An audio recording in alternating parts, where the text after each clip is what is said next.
Price Lord.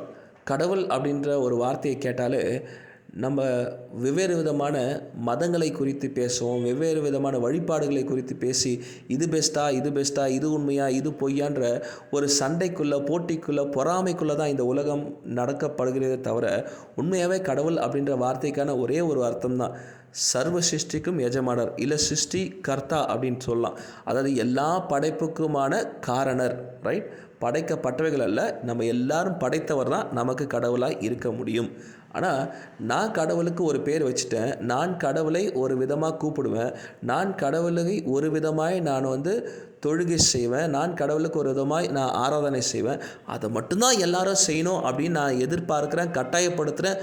அதை செய்கிறவங்க மட்டும்தான் கடவுளை அறிந்தவங்க அப்படின்னு நான் நினைக்கிறேன் அப்படின்னு சொன்னால், கண்டிப்பாக இன்னும் நான் கடவுளை முழுசாக புரிஞ்சு கொள்ளலை, அவருடைய படைப்புகளை குறித்து முழுசாக புரிஞ்சு கொள்ளலை அப்படின்றதான் அர்த்தம்.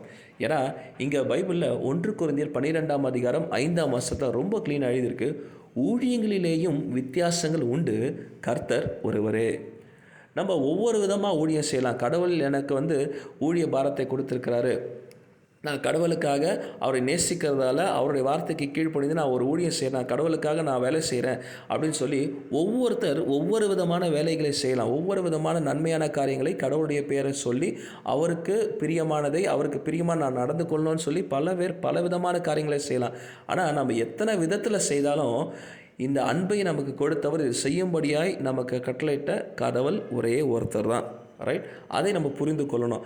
அதை நம்ம புரிந்து கொள்ளாமல் நான் வழிபடுகிற விதத்தில் தான் மற்றவங்க வழிபடணும், நான் வழிபடுகிற விதத்தில் தான் நான் வழிபடணும், நான் கூப்பிடுற விதத்தில் தான் கடவுளை எல்லாரும் கூப்பிடணும்னு ஒருத்தர் கட்டாயப்படுத்துகிறாங்க அப்படின்னு சொன்னால், நிச்சயமாக அவர்கள் இன்னும் கடவுளையும் முழுசாக புரிந்து கொள்ளாத இன்னும் குழந்தைகளாக இருக்கிறாங்க அப்படின்றது தான் அடையாளம்.